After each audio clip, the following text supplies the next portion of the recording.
Charlotte, tu es en couple, un enfant,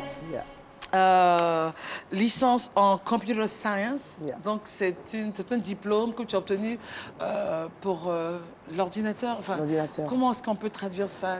Généralement, c'est... informatique? C'est informatique, voilà, en gros, qu'on appelle Computer Science. Okay. C'est-à-dire quand quelqu'un veut étudier l'informatique à l'université, on appelle ça Computer Science. Tu ne vas pas pour dire, je vais faire par exemple la programmation. Non. C'est Computer Science, et après Computer Science, tu prends une spécialité. Donc c'est comme un tronc commun, en fait. Justement, c'est ça. C'est ce que j'ai étudié.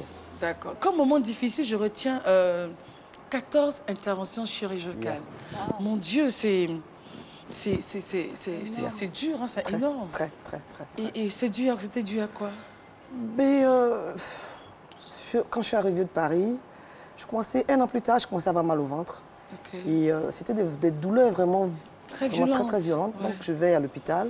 Je dis, mais attends, je n'ai jamais eu ça en France. Donc je vais à l'hôpital. Ils font une échographie. Ils me disent que c'est des kystes, mais qui sont posés sur l'estomac. Donc, on ne peut pas opérer pour enlever l'estomac.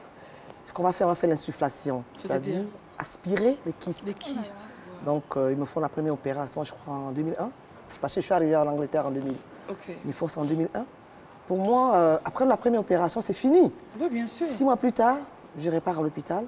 Les kystes se déplacent. Les kystes se sont déplacés. C'est maintenant sur mes ovaires. C'est-à-dire, c'était comme ça. C'était un jeu, quoi. C'était un jeu. Et après ça, 4 opérations d'abord pour ça. Et après, ils disent, bon, à force d'avoir touché le ventre, on pense qu'on a un peu trop fait de trucs. Donc, tu vas avoir des plaies. Et à la longue, ça s'est transformé en cancer. Je dis, non, mais non. Je dis, mais non. Ce sera des plaies inguérissables parce qu'on n'arrive pas à les guérir. Parce que chaque fois qu'on ouvre, on voit que la partie qu'on avait touchée, par exemple l'estomac, la plaie est là. Et alors qu'elle devrait cicatriser normalement. Cicatriser normalement. Et on va quelque part d'autre.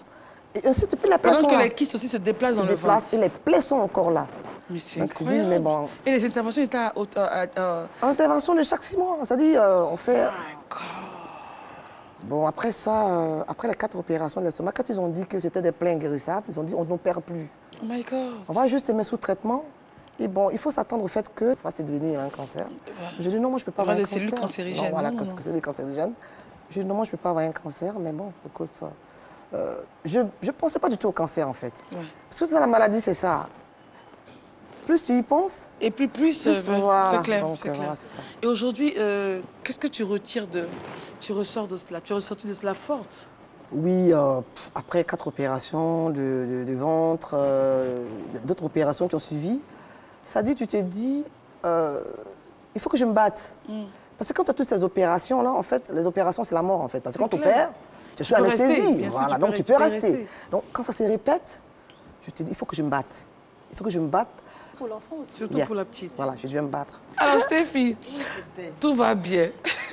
Stéphie nous dit, ton mari ne te touche plus. Pourquoi? Ça m'est bien arrivé, moi. Je ne suis pas mariée. Ok, il ne te touche plus. Pourquoi? Donc, Stéphane va donner les raisons.